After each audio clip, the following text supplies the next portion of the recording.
Let me ask you a few lightning round questions, if I could. Sure. What's the best investment advice you've ever received? Warren Buffett, probably put all your eggs in one basket and watch that basket. Really know what you're doing. Really deeply understand the nature of what you're invested in, I think.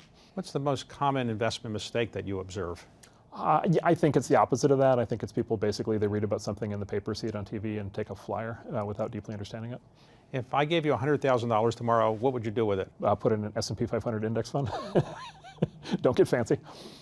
And what mistake have you made in hindsight that you wish you hadn't made in the investment world? Oh, so this is a very interesting aspect of venture capital. For most forms of investing, the mistakes are the investments you make where you lose money, right? In our world, it's the investments you don't make, right? Because if I make an investment in venture capital, I can make an investment, I can lose I can lose 1x. Right? But if I don't make an investment and it goes up 1,000x, then I have to read about it every day for the next 30 years and think about all the money that I didn't make that I could have made.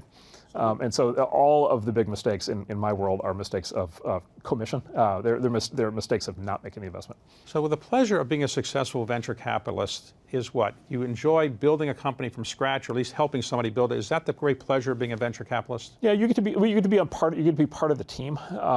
With basically when these things work, it's amazing, right? It's tremendous when these things really change the world. Look, the other part is, the downside is you don't get to run the companies, right? You're a backseat driver, right? You don't get to. You're not the person doing all the work who gets to take all the credit. The advantage is you do get to see all the new things, right? And so you do get a front row seat at this kind of amazing show of all these incredible people with all these new ideas, and that ends up being, I think, a pretty valuable part of it.